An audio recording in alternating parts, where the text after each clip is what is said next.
Okay. Hello, everyone. This is Ladeja. Welcome back to the Dear Black Girl podcast. Today's session, we'll be talking about friendship and what that looks like. We have a special guest. Her name is Eva Vernae. We're going to talk about her work, what she does as an author, and dive more into Black girlhood and friendship. Before we get started, I'm going to actually hand it over to Eva so that we can learn a little bit more about her and what she does. Welcome to the show. Thank you. Hi. Thank you. Well, I'm Eva Vernae. That is my pen name. I am during the day, I am an academic advisor for college students. I'm an adjunct instructor for college students as well. So higher ed is my main baby, but for fun and just for like that therapy that we all need, I love to write. And this is my I'm just published my second book, so I'm very happy about that as a self published author. Mhm. And I've been writing for a while, still brushing up on skills because we never stop being students and learning how to become better and better at our craft. But I love writing. I love putting my thoughts onto paper. I do a lot of journaling. I used to write for the newspaper in high school, and I wrote a poem in elementary school that got published in a book as well. I need to find that book. But I've won contests for my writing as well. Yeah, I just like to write, and eventually, I would love if I could become a full time author. That would be amazing. But it's still a long path to that, but it's very doable. Mhm. So, um, Thank you so much for that. I loved your intro and how I just love how multifaceted you are. I feel like sometimes as a fellow multifaceted black girl, I can kind of get like caught up in like the routines and like the loops of things and kind of forget like those other parts of me. So I'm glad that you named all of those things and like, brought life to them.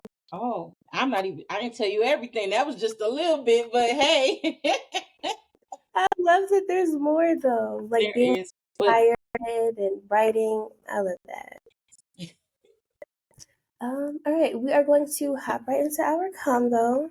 Um, and yeah, we can hop right into the first question. How would you describe yourself as a friend, or what has that looked like for you navigating? woo! So, over the years, well, first, I like to say that I'm a very good friend. I could be better though. I've tried to become a better friend. There are areas where I lack, and it's Mhm. not intentionally. Sometimes it's just, it's just a personality thing. There are some things I just don't do and don't expect. Yeah. So I'm one of those friends. I mean, I'm not going to expect something for someone that I'm not willing to do Hmm. in terms of a friend. But I am a loyal friend. Um, Very caring. I'm the fun friend. I like that. Um, but how I view friend, I've struggled. I've had many struggles with friendships. Some were, I would say, my fault of my own, and most of them changed, altered, however we want to put it, due to the other party. So, Yeah. but I am a loyal friend, good friend. I am dependable as well and reliable. I would say it. I'm a good listener, but I got to work on that because I love to talk. So when we talk about the book too, I'll get into that as well. But overall, I'm a good friend. I like to make sure that my friends know that I care about them and I love them. I am the person who reaches out. Sometimes I don't get the same, but that's okay. I'm gonna check on you anyway. So that's how I am.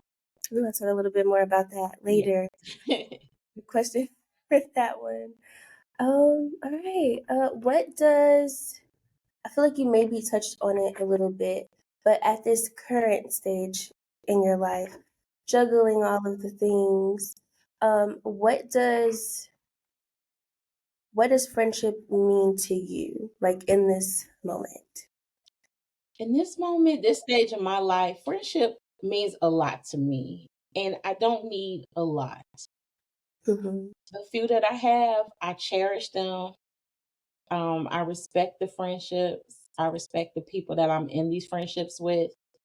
Um, I think that it's important because outside of family, outside of being a wife, outside of being a mother, you still or I ain't touch on those points, but yeah, I'm a wife, I'm a mom.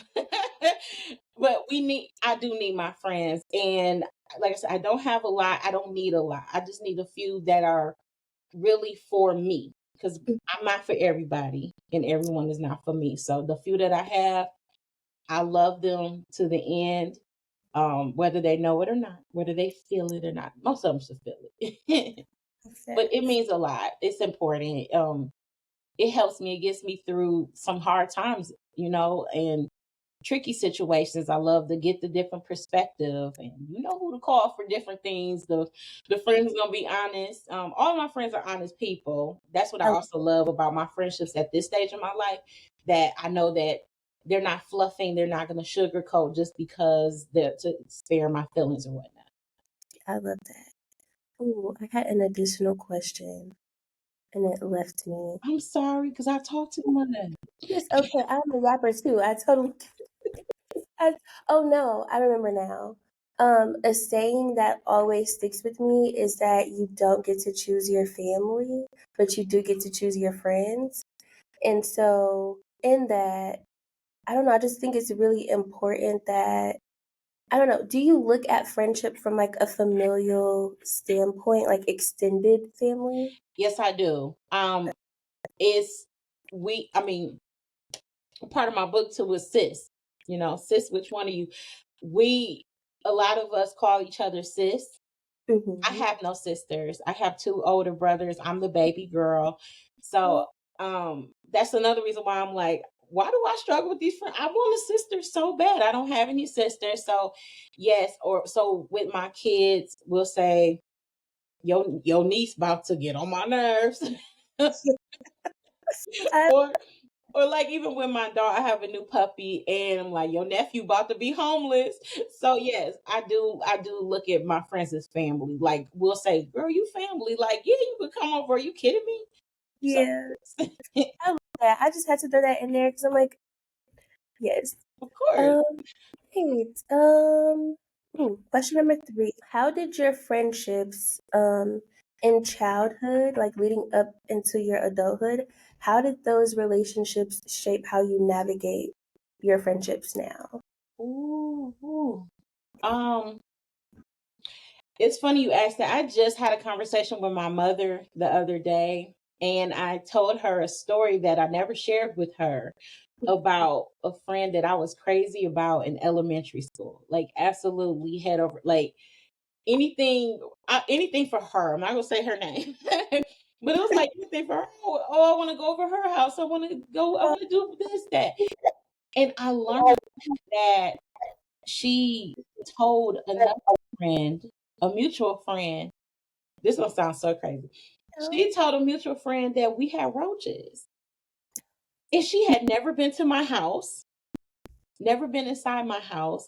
Mhm. There was no indication that I and when I say this, it's not any knock again because I've had friends who dealt with that. I Mhm. personally never did. I did not grow up in that environment. We were Mhm. clean kids. We looked clean. We didn't look like any teacher didn't say, "Oh, I hope everything's okay at that house." It was never like that. So it really bothered me that this person who I thought was my friend would tell someone else something so false. It was false, first of all. But why would you tell someone that? And so, um, So damaging. Like what? yeah, it was so weird. Huh? I was like, how can you come back from that? Like if people like truly don't like know you personally and like that being attached, it's like what's going on? And had the mutual friend not shared this with me, I would have never been able to know how to move with her moving forward because I thought we were good friends, and I just would have never made up anything like that. But we were kids though, so it maybe it came from an adult. Maybe an adult assumed it.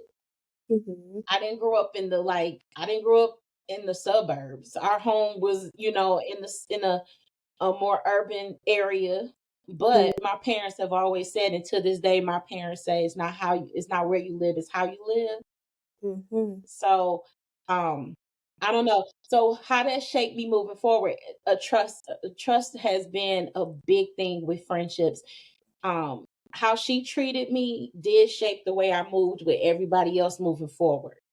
Because we talking fifth grade. So now I get into middle school and I've had girls who I thought were my friends, make up things about me, put in these group of girls who I thought were my friends, drew a picture of a girl with in the a male part in her mouth and put Oh. my name above it and came up to me and was like, "Oh, look what they did. Look what somebody did." And Mm-hmm. went with me to the principal's office to report it. The whole time they did it. The whole Wow. time they did it. And Mhm. mind you, at that time, I didn't know what that was. We just got out of elementary school. What are we Oh, so so that it built up this wall for mhm. me because once again that word was being used, friend.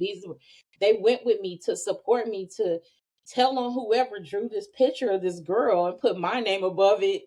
um yeah, it affects me a little bit, not as much as it used to, but as an adult it's like I'm still kind of like I don't know. It's like So a cool memory though. So it's like kind of like having you look at people sideways, like just from that one interaction. I t- absolutely, yeah. girls were mean and they were Yeah. mean towards me. Yeah. Yeah, mean I towards me. understand.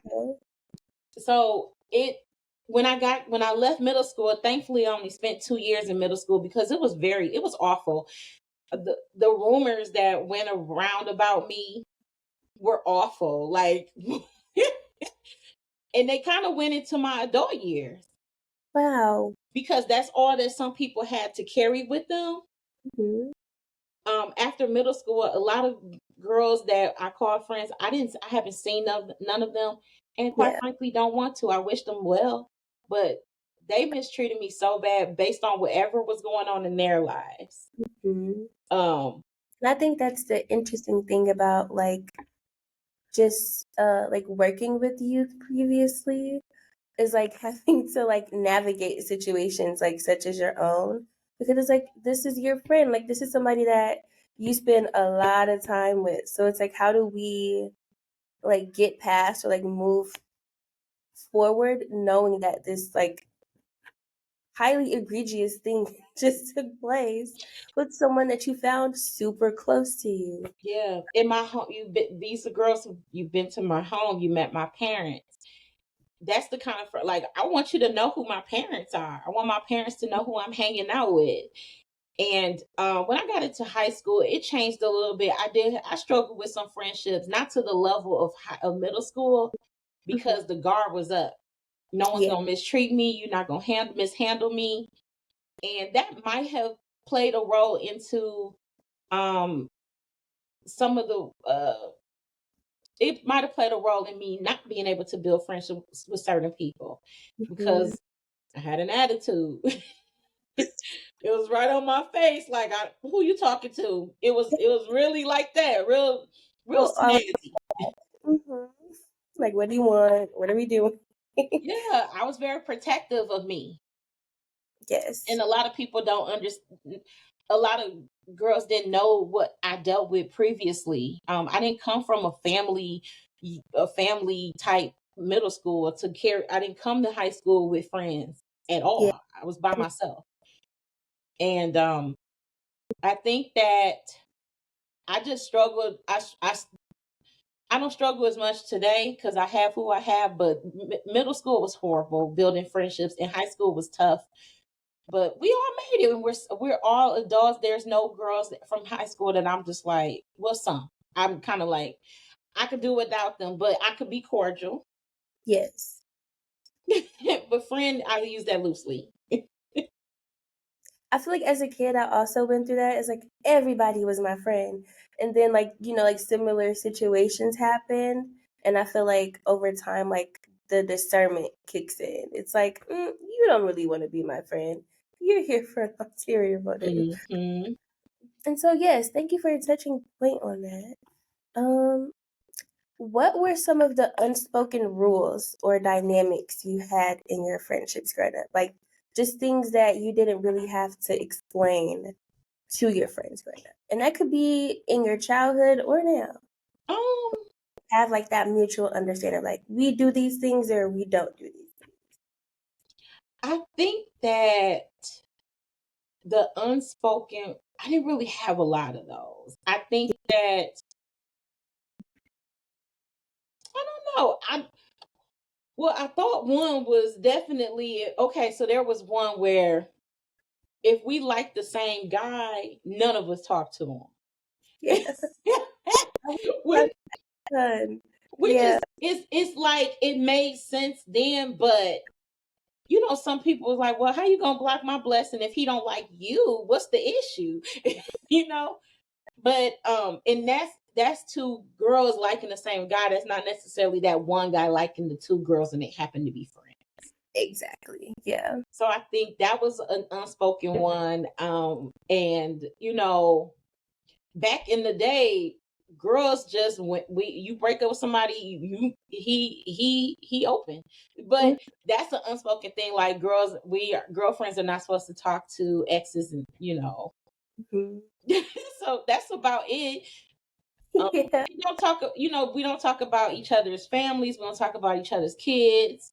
Yep. Those are off limits. I can say what I want, Mm-hmm. but be mindful what you say about whoever. So just And those things. that's interesting though, because I feel like now, and I don't want to say that it's even centered on youth. I think maybe it's like more of a societal thing. I feel like all bets are off when it comes to that these days. Like sometimes, like seeing people fall out, whether it be social media or like, like you're kind of like in the middle or amongst friend groups. It's like, I'm going to say what I want and I don't care how it comes across. And it's like, where do we lose the recipes, y'all? Listen, and Happened. and maybe that should be one because when you ask me, going kind of back, what kind of friend I am, I do not say everything that comes to my mind without thought. Yes. I am thinking. Do need to hone in on that. Yeah, I think we need to hone in on like thinking before they speak, but I feel like sometimes in anger, it's like, I'm gonna say whatever. But then it's like, what happens when you're like when you come down from that anger and now yeah, you have to face. yeah. I don't think that I don't like friends who think they could just say whatever to me because we're friends. I still have feelings and I care about your feelings. And it's nothing wrong with being honest with your friend in whatever moment it is, but it's not what you say, it's how you say it. Exactly. That's a big one. And I have a friend who is very good about that with me. She's gonna say what she needs to say, but she's very careful and mindful. I don't want to say careful. She's mindful of Yes. how she delivers it to me because I could receive a disagreement. I disagree, or let me alter. She says a lot. Let me give you an alternative way of thinking about this. And Mm-hmm. I'll be like, okay, girl, come on with it. Or she'll say, I'm agree to disagree. And then I'll be like, okay, well, tell me what you thinking. That helps. But people who girl, just go at it. No, Yeah. you're gonna lose me. You're Mm-hmm. gonna lose me very quickly. Yeah. I got about 2 to 3 words. They're Yeah. like, okay, girl, it was nice talking to you. Yes. So that right there. um, did you grow up seeing healthy friendship dynamics, or is that something that you kind of had to create as you grew older? That's a great question. And I touch on that a little bit in my book. I've seen both. I have seen very healthy friendships Mhm. and I have seen some very unhealthy friendships. Yeah. And unfortunately, I was more so around the unhealthy part and it kind of, how sometimes kids get corrupted, Yes. and I became I hindsight, and people may not, agree, or they'll say, no, I Mm-hmm. was a mean girl. I have mean girl thoughts, Yep. and I didn't like that. I did not like it, and I don't want others to perceive me as a mean girl. Mm-hmm. And there are ways to keep our thoughts to ourselves. We don't have to express everything that we're thinking.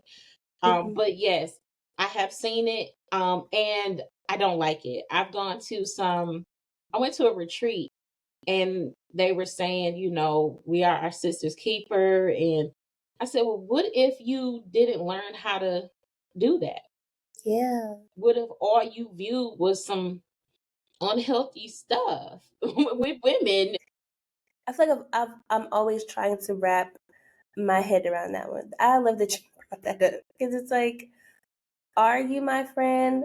Am I keeping my word to my sister if I am not being genuine Mhm. when she's not around? When she's Um, around, right? mhm. I love that.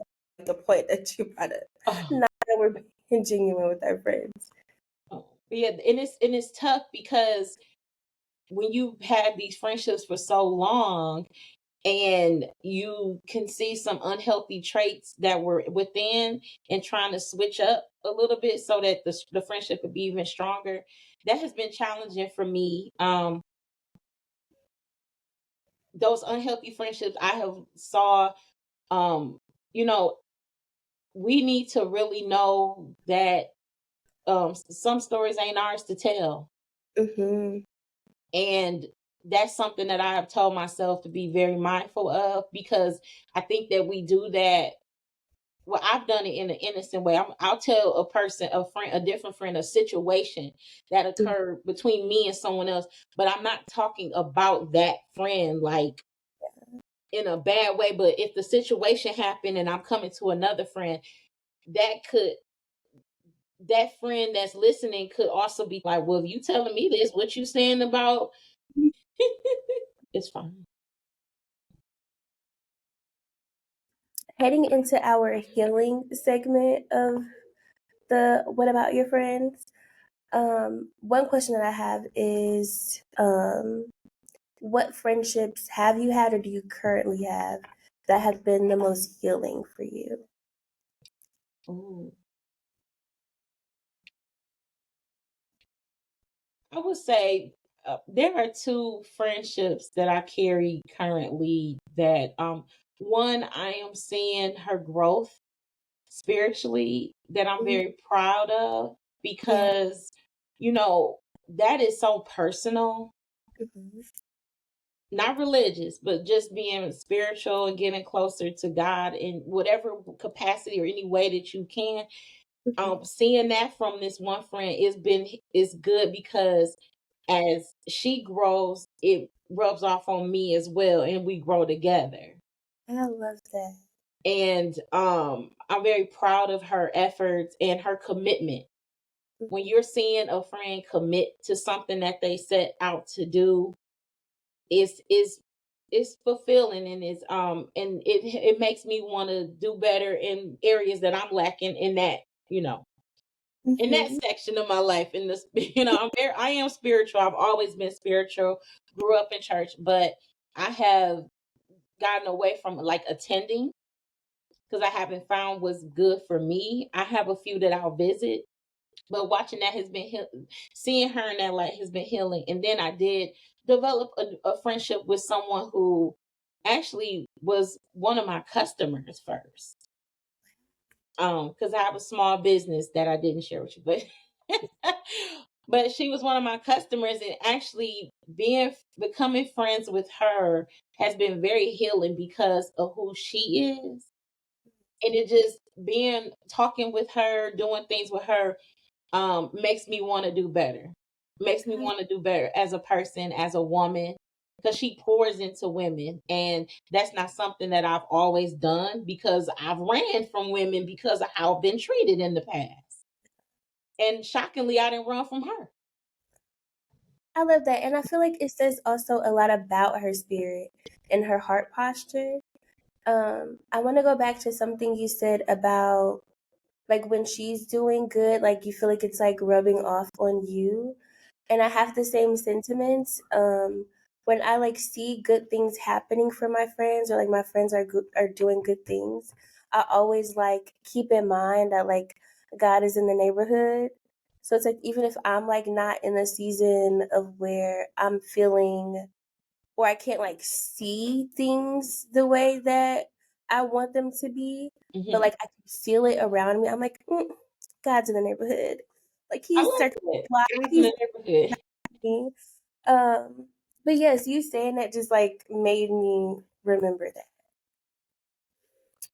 Um, mm.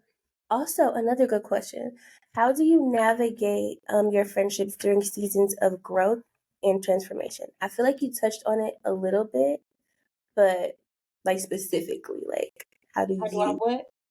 Oh, sorry. How do you navigate your friendships during seasons of growth or transformation? I navigate them with care because everyone is not going to be ready for that transformation. Um, you lose people when you are progressing in life, when you are trying to do something different than before. Um, it let it kind of lets you know what's the foundation of your friendship. Mhm.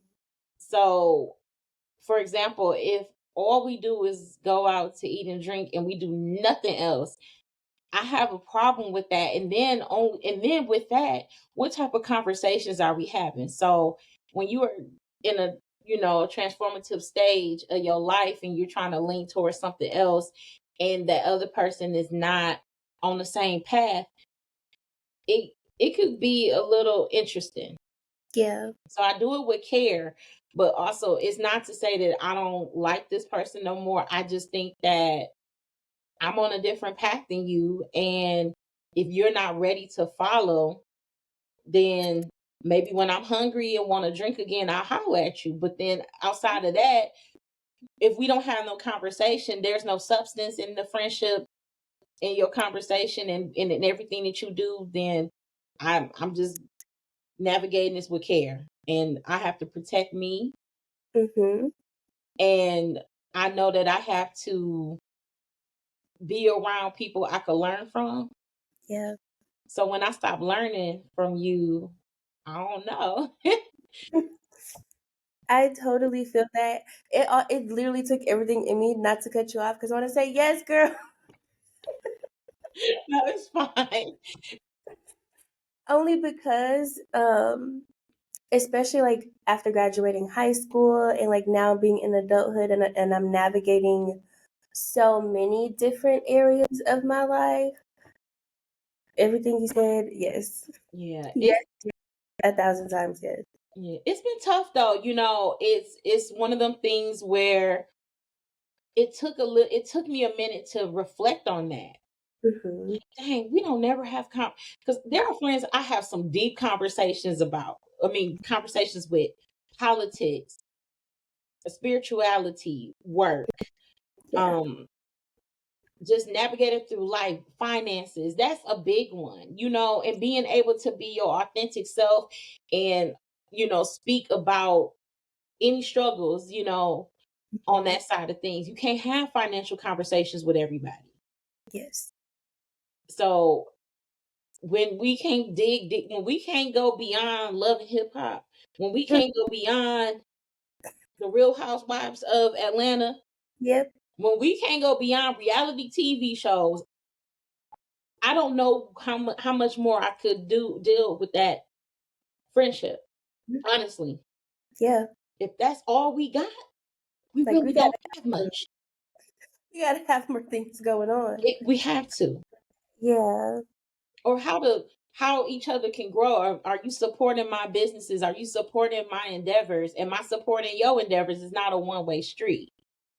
I love like very randomly asking people, what can I do to be a better whatever to you? If I'm Mm, your friend, cousin, um, just because I like to be also very intentional in the relationships that I hold with people. I And like I feel like in my younger years, I was always busy, and that's what people like kind of label me as. So like they wouldn't reach out as much. He's like, oh, they're just busy. She's got a lot going on. And it's like once I got time to like actually reflect and think about that, I'm like, y'all could have still You can still ask me. listen. Yeah. Yes. I dealt with that when I started my business. It just took off very Mhm. quickly. And yes, there were times where I'm like, I have an order to make. I can't go. So then I found a group of friends just stopped asking me, and I said, I'll see on Facebook that they don't went somewhere, and I'm like, hello. Well, we Yeah. figured you was busy. No, don't ever figure nothing. Mhm. If you ask me, maybe I'll make time, Yes. or maybe I I didn't have an order. at a time. Yeah, or maybe I didn't have an order that day, and I was just sitting around, and I happened to look on Facebook, and it hurts my feelings. Yes. Truthfully, yes. It hurts my feelings. At least ask me. Hmm. No is an answer. Yes. you know. Yeah. But I'm glad you brought that up because woo, yes. Got flashbacks rolling in. All right, last question in this segment before we hop into your author spotlight. How do you approach accountability in your friendships? Ooh. Well, first and foremost, I have to make sure I hold myself accountable. Hmm. If I don't do it, I definitely can't expect the next person to do so. Yes. I don't struggle a lot with that with my friends. Hmm. Um, I think that we have a way of calling out certain things. Like I said, I'm very careful with what I say to my friends because everyone has feelings, and we all know, like, it's one of the things, like, why do I need to tell you something that you clearly know? Yes. You have to acknowledge it one, and if you acknowledge it and you own it, then there's the accountability. So I just try to lead by example. Yeah. That's the only thing I could do. I don't call out too many things with people. I don't necessarily have to, because Yeah. they know. People most But, definitely know. All right, great point. All right, and now we're gonna hop into your other spotlight and talk all about the many faces of friendship. And then sis, which one are you? I love this title.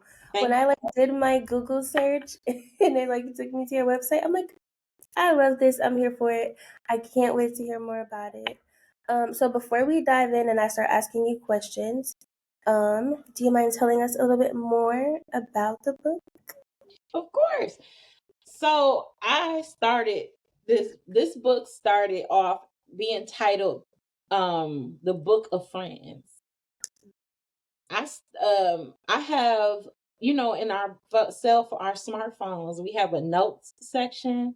Yes. I have about 10 books that I have the titles for. The titles come to me first. Then the idea comes. Sometimes a whole chapter comes to me before a title. It just depends. It could be a situation I'm like, "Ooh, that sounds like a book. That sounds like a chapter." So, I started writing different friendship types because I found myself dealing with some interesting people, Yeah. some interesting characteristics. Hmm. And so it was called The Book of Friends. So I just wanted to touch on different types of friends. So I started that, believe it or not, I'm ashamed, 2019. Okay. So it took me a long Although time. that's not horrible. I feel like. My goal was my goal was to publish. I should have had like 8 books published by now. But perfection takes time. And I rushed my first book. Like I said, this is my second book that I've self-published. So I Mhm. rushed my first book. I know, and here's that accountability part. I know that I rushed it, and I did not want to go into the second one with that same um mentality, like, I gotta get it done, I gotta get it done. Even though I Mhm. did say I gotta get it done, like I said, I started in 2019, and then I had started a small business that took over my life. So every now and then I could write a chapter, write Yeah, some notes on it. And then about a year ago, I said, I'm publishing a book in 2025. I love that. And so this book, I have it here. I know Love that. I love my book. That's good. um, this book means a lot to me, and I wanted to have some raw.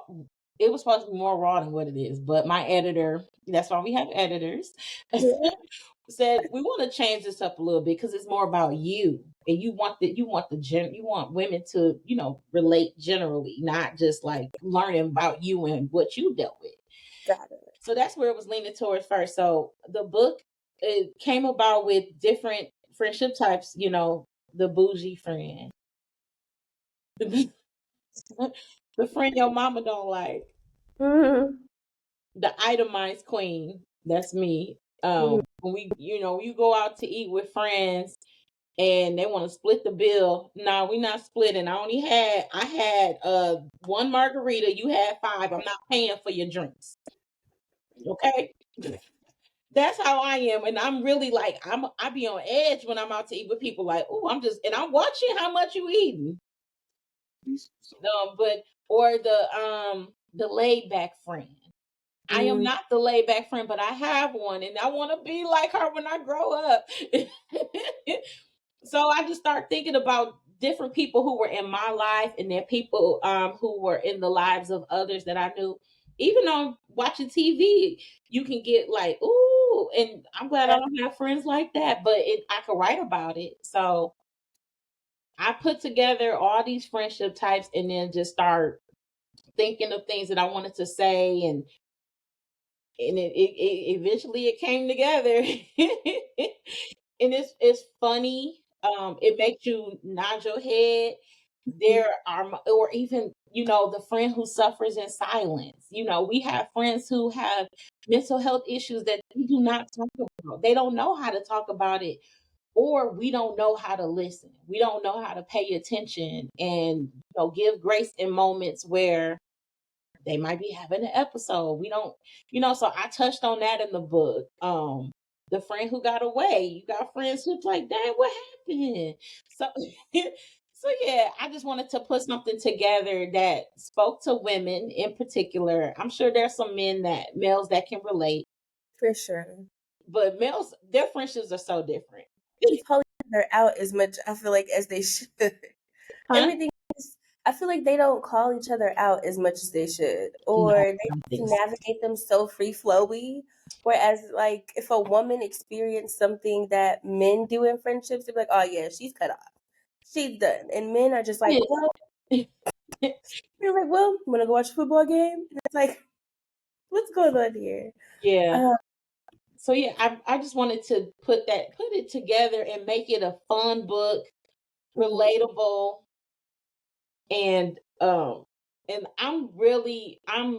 I'm an open book for the most part. I know mhm, there are things that like you don't get that part of my life, but for the most part I'm an open book. So I wanted to get out there, and like I said, my editor was like, we need to make a shift. Let's make this more general. So, mhm.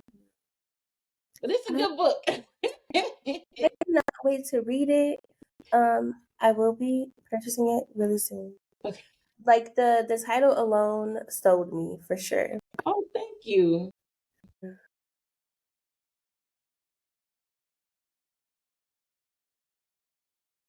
Sorry.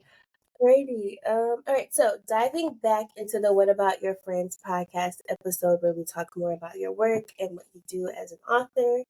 We're going to end this episode with your author spotlight. There'll be 5 questions that are directly related to your book, and then we'll get your socials at the end so that people know where to find you and how to find you. Awesome. Alrighty. I think we touched on the first couple of questions in our previous conversation, but I still think it's worth revisiting. Go Um, for it. the first question asks, what inspired you to write your The what the inspiration came pretty much behind the type of friendships that I've had or the type of people that I have encountered. And we develop friendships. And some of those friendships are still existing today. Some of them have ended. Some of them are kind of like, hey, when I see you, it's always, we kind of pick up where we left off. Yeah. But it was just interesting how I was interacting with people in my life, or how I would notice people interacting with others, even off of like certain TV shows. And I'd be like, ooh, that's an interesting friendship right there. That's an interesting type of friendship. And so I just started jotting down different type of people that we deal with, the personalities that we deal with in our friendships. And I said, I'm gonna just write a fun book, and I did it. It just took years and years to do it, but it finally happened. I love that. I feel like shows that I feel like taught me about like adult friendships was Insecure. Like it was like Issa and Molly's dynamic was so interesting, and now like being in my mid 20s, because I think I started the show when I was in high school, and like just revisiting it now, it's like, OMG, it could have been a little bit better to each other. Or Joan's friend group dynamic on Girlfriends. Girlfriends. Yes, that first episode blew me away. Like watching it as an adult, I'm like, oh no. Yeah, I'm like, these are not friends. I think the only, and I was just having that conversation with a friend a couple of days ago. We were talking about Girlfriends because we grew up on that. I'm a little older than you, which is all right. It's all right. But we what if we rewatch things as adults, we kind of look at it a little different too. Like, I don't think I would want a friend that would do that. And I think her name is Lynn. She was Yeah. probably the realest one out of the group. Mhm. um Tony, I don't know if I would have wanted a friend like her.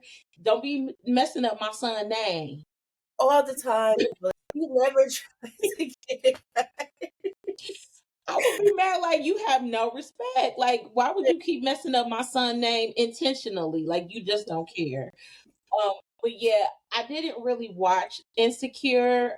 Don't judge me. Oh, But because my friends be like, Elise, what are you doing? Or Eva Vernae. I'll say Elise is, that's my, my government name. But you'll be like, Elise, what are you doing? Why are you not watching Insecure? I haven't been able to get into it yet, but I've heard the same thing as what you mentioned in terms of that dynamic. yeah. So, you watch shows and you either say you would want a friend like this person, or you would never want to deal with a person like that. So, there are some friendship types in the book where it's like, yeah, I do know someone like that, and they don't make me feel good when I'm around them. I love that. I can't wait to read more. Um, ooh, I think you touched on this a little bit, but what gap did you feel like was missing in like the friendship dynamics that you saw that was like, I gotta put this in the book? Oh, let me see. And now, you know how sometimes you say an answer one day and then there's some time that go by. So, what gap? Ask me that one more time. Oh yeah. So what gap did you feel was missing in terms of friendship dynamics that you've seen, that you've experienced?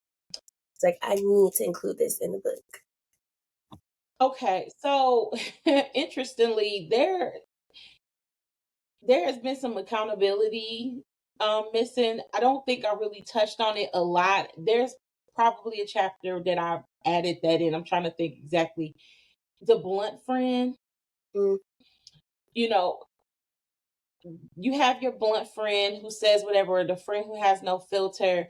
yeah. I think that what's missing from that is a little bit on that blunt friend's part, where, we all have feelings. And I love that you're honest, but I have feelings. Yeah. You don't have to be so hardcore all the time. you know? Like, this is just how I am. And it's like, but it's like I'm a little sensitive. Yeah, Be a and little I am the sensitive one. Yes, me too. I am this, and my mouth can go. My mouth can be lethal as well, but not with people who I love and care about. You're not gonna get that version of me. So I don't want that version. We're some So, sisters. What's going on? right. So yeah, it's the brutally honest friend. That's what the chapter is called, the brutally honest friend. And I think that with that alone, when someone is brutally honest, it can hurt. But I don't think they mean any harm. But it's one of those things that's missing. Is like, hey, you got to check yourself too before you just say whatever. Even though Yeah, I'm your friend, I have feelings, and that's how friendships can end real quick. Just your words alone, not necessarily actions. yeah. I feel like, not I feel like, there's a saying that I'm sure everybody is like privy to, but it's like, it's not what you say, it's how you say it. And I think Delivery is we everything. need to mix up with blood friends. 'Cause it's like, oh, it's coming to their head. They got to get it off. And I don't think all the time they consider, like, one, the person that they're talking to, and then two, just like how they're saying what they're saying. So yeah, no, Absolutely. we get that. Yep, you have to know your audience. Mm-hmm. Even if it's your friend group, you need to know. Mm-hmm. Absolutely. Alrighty. Ooh. All right. What was there a part of the book that felt challenging for you to write? Yes. Mm. Yes. There were a few. Huh? I said, tell me more. There were a few. Okay. And what was challenging was taking like the real personal feelings out, Mm, or any like real major personal stories, because you want to protect those in your life. Even if you're not using their real name, you still want to protect them. And if they're not in your life anymore, you still want to protect that piece of them that you carried with you for however long. And I usually have long friendships. So when when I spoke about there was a chapter I'll just kind of touch on real quick. The friend who got away. The friend who got away was more, it was very personal for me. And it's about a friend who I wish that the friendship still existed. I really do. And I own the part that I guess where I went wrong or could have done better. And then I made a point to say where I wish she could have done more to save our friendship. But when you deal with a person who is like one and done, you mess me over and that's it. You don't get another opportunity to hurt me. I I said in the chapter before it was edited that I felt like I was sentenced to life without a trial. Or I didn't have an opportunity to plead my case. yeah. You just wrote me off, and kind of like in the movie Life. When did you see that movie? I don't He just said life. They didn't get an opportunity to have any evidence, or the evidence was there because he had blood on his shirt, but like concrete evidence that they committed the crime. Yeah. So I kind of felt like that with that friendship. And the story that I was telling was I was going into details, and my editor felt that it was best to eliminate that part and clean it up to where it's more generalized, and to have other people thinking and not, trying to figure out, oh, who is she talking about?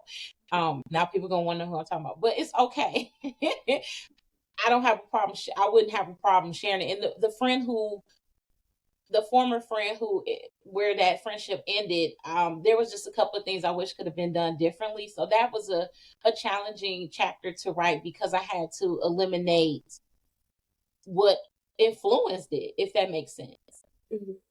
and made I, it more general.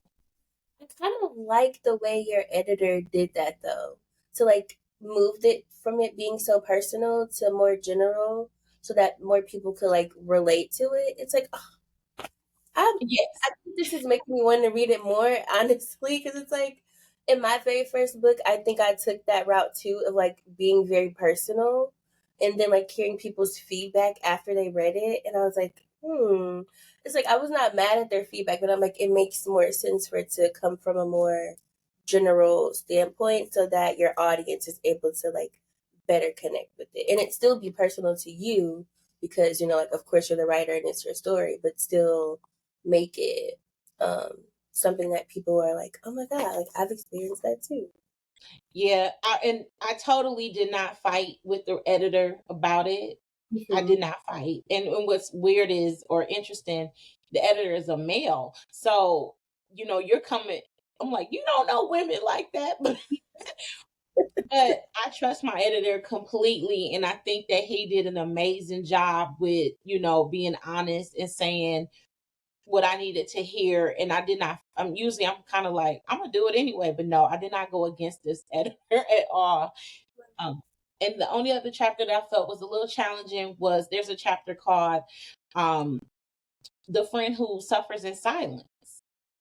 Because we have friends who have, they having anxiety, bipolar. Some of them may even be schizophrenic.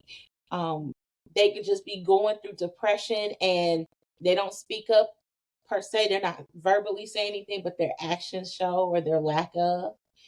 And we don't always know how to show up for that friend. And I'm very guilty of it. I don't know how to always show up, and I rather pull back when I'm seeing behaviors that don't align up with what connected us initially. So that was a challenging, and it was more of an emotional chapter to write, but I needed it in my book. Initially, it was not there. It was one of the last chapters that I added at the very end of completing this book. And I've had several people tell me, I'm so glad you added this to your book. It resonated with them personally.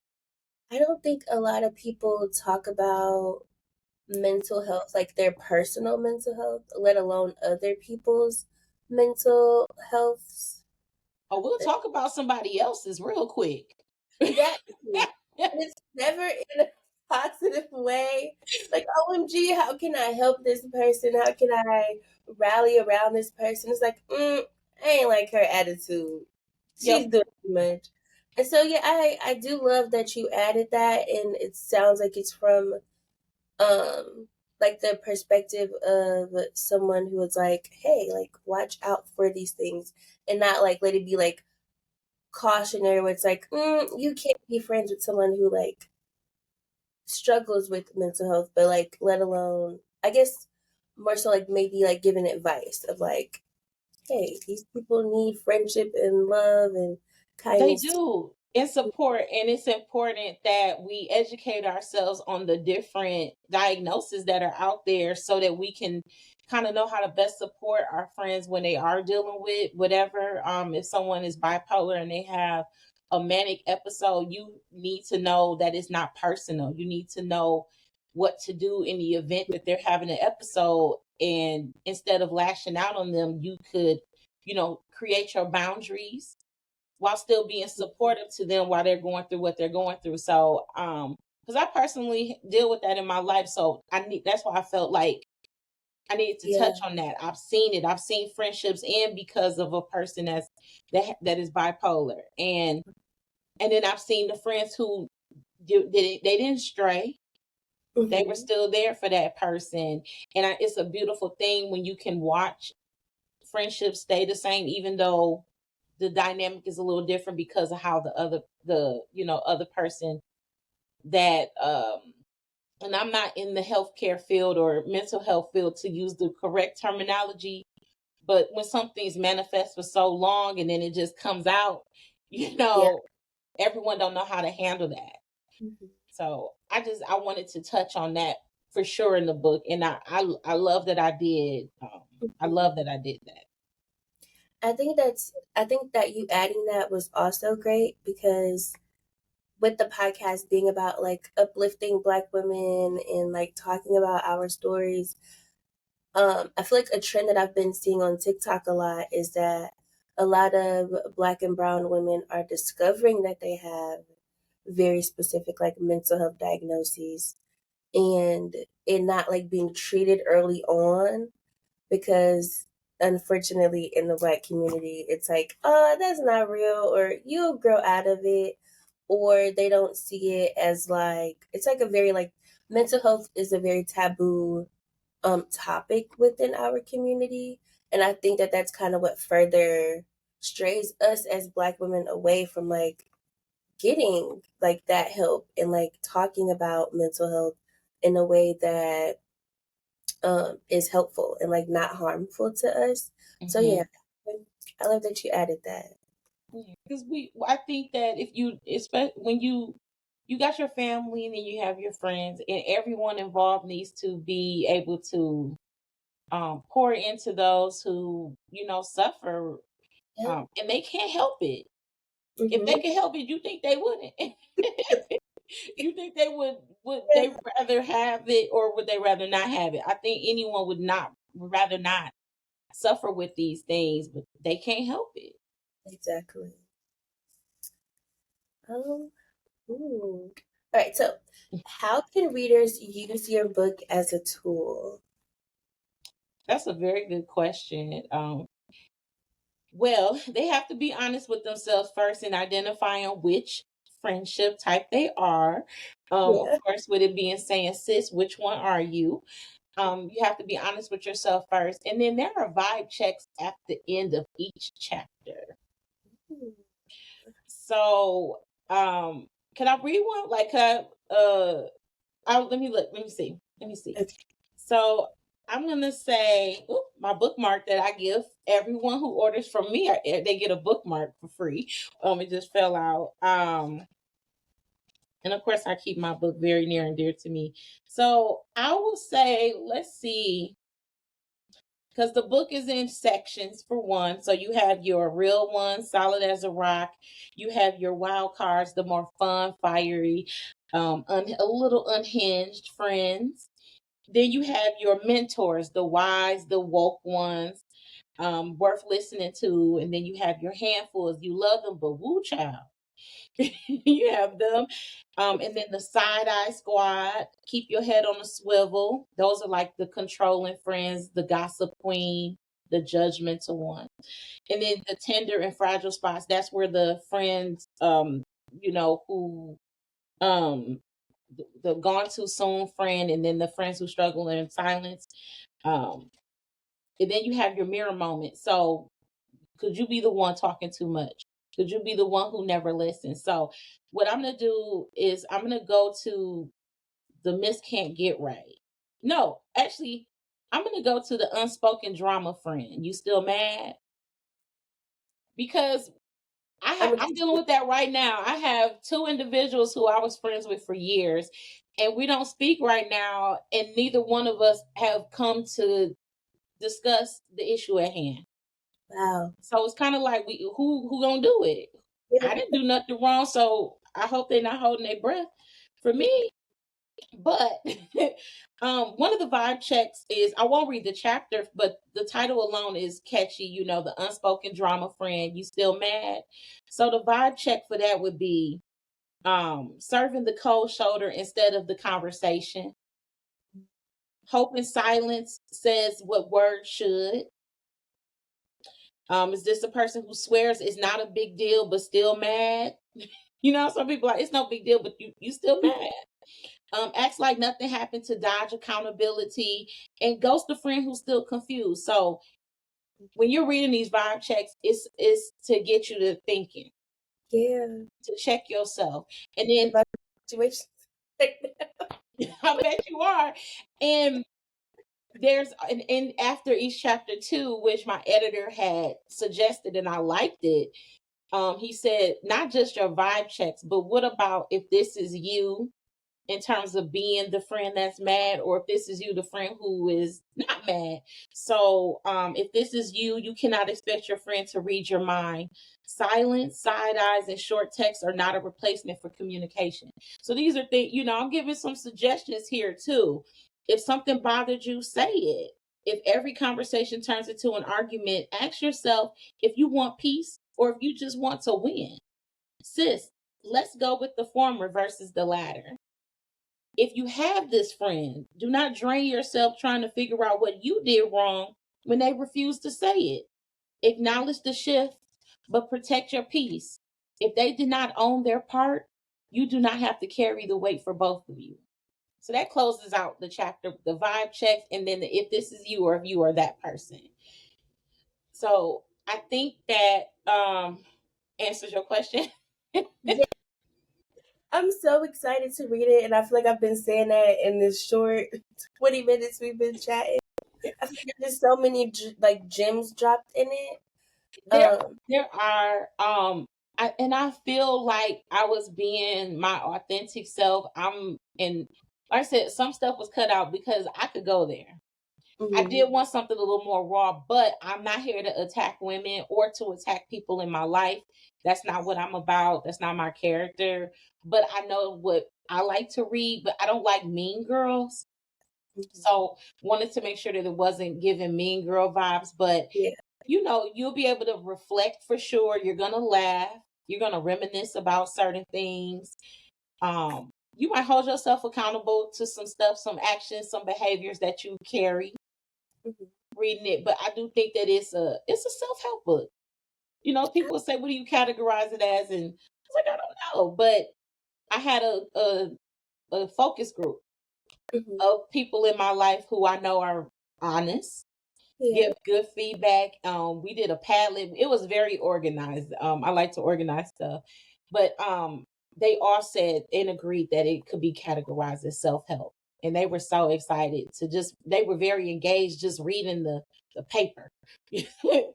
um, And it does sound like a cliche, like self help book. Like it seems like it's something that you truly can like use as a tool and as a guide. I've been working with youth in the community for about 8 years, and awesome. just like talking about like talking through your book, I'm like I could most definitely use this with the kiddos, especially like working with girls in middle school. Their drama can feel never ending sometimes, and like having like the very small conversations that I would have with them would like make a difference, make a change. But I think having something like physical that they can refer to is really dope. So I'm Yeah. excited to read and to order and to like utilize the book in the future. Thank you. And in middle school, we talked about that a little bit in our last conversation. Middle school is where I started discovering, like, oh, these people are not my friends. Yes. And I'm working on something to go with this, with my book. Hmm. I'm hoping to Yeah. be able to get it out at the top of 26, which is around the corner. So it's something in the works that's gonna, balance it out, give you something else to think about. And I am working on a part two. I got about 40 more friendship types that that I'm working on slowly but surely. So Exciting though to yeah. like be able to like expand on this because I feel like yes, people talk about friendship a lot, but I feel like it's never really talked about from the lens that you're doing it from.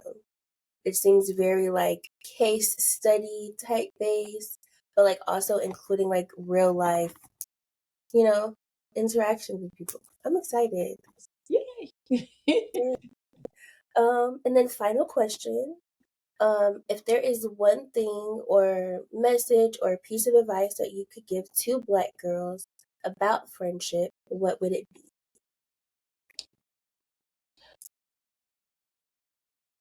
Oh, okay. If I could give advice to Black girls about friendship, what would it be?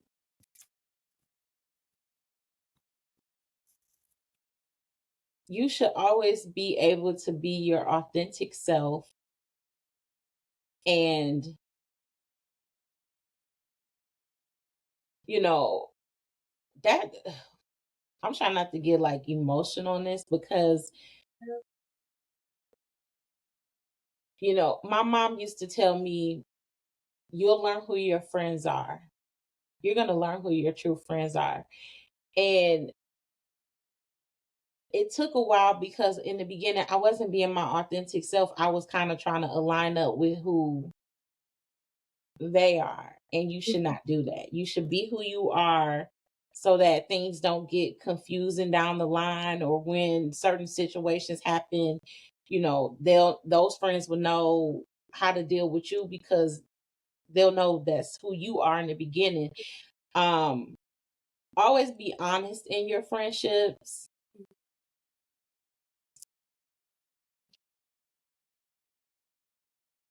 I don't and I don't think that it's I think women naturally, and Black women, um, I think what we do, we naturally put these expectations on our friends, and when they're not met, we want to cut them off.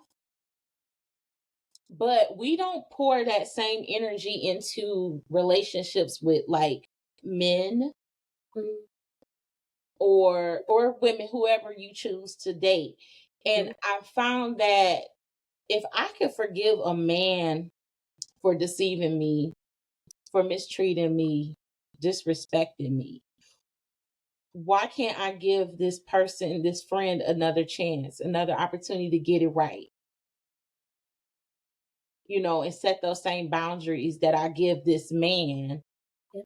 I don't know if women talk about that enough. There's this unspoken rule, you're not supposed to do certain things, but we let our partners do it and we have expectations for them just as well. And disrespect is disrespect. Mhm. So I'm hoping I'm answering your question. I'm kind of all over, but I do think that it's good to really evaluate when you have a disagreement with your friend. Is it worth letting go?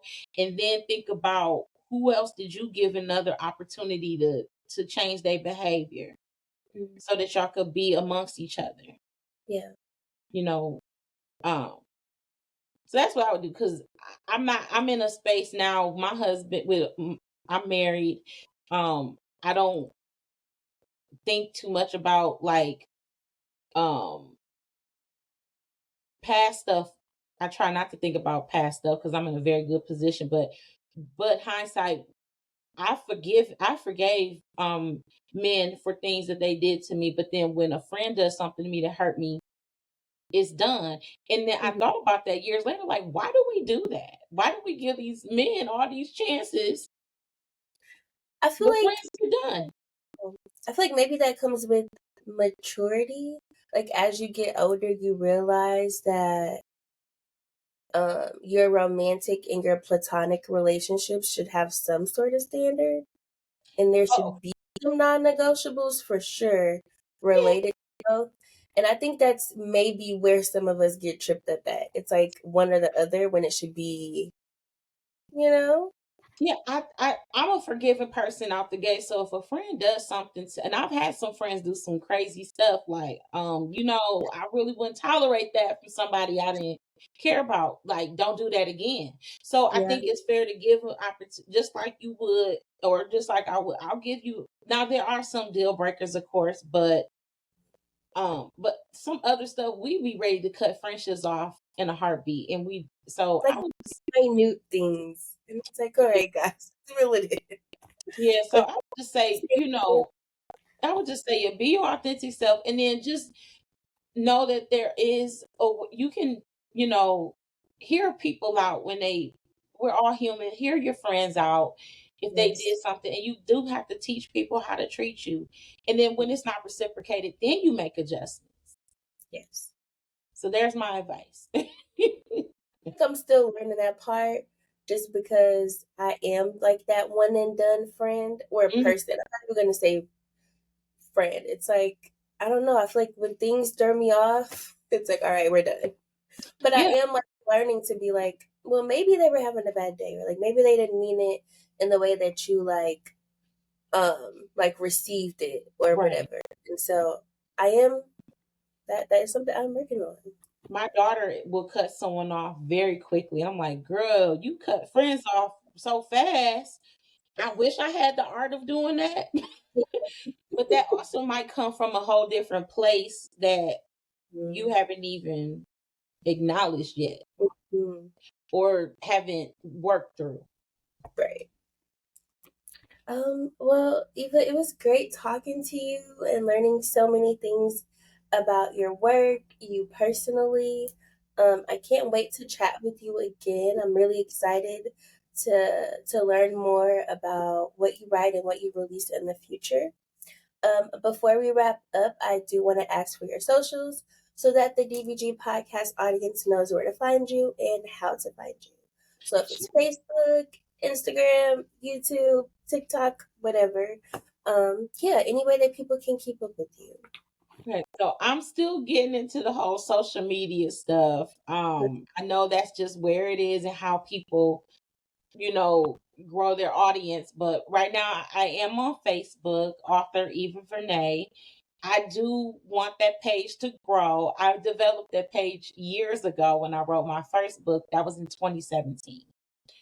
And I was not as active on it. So I'm trying to get back active and grow. I'm gonna create an Instagram page. It will be the same, author Eva Vernae, for consistency purposes. I have a personal website, and it's simply HTTPS, the colon backslash back, or is it backslash backslash colon, Mhm. EvaVernae.com. It's a secure website. The book is available on EvaVernae.com. It's legit, y'all. I went to the Oh, website. well, thank you. Yeah, and I worked hard on it, and I make sure I pay the price to ensure that what I deal with is secure as possible. We've got some interesting beings out there who be trying it, but my website is secure. I'm still building some things up on there. Um, I'm Facebook, Instagram. I'm gonna get, and then my website. And then the book is available on my website. I ship out immediately sometimes, but own it. Your book is out there. It's there. It's gone. But I might give the tracking number a day later. Yeah. I was just thanking you for your time.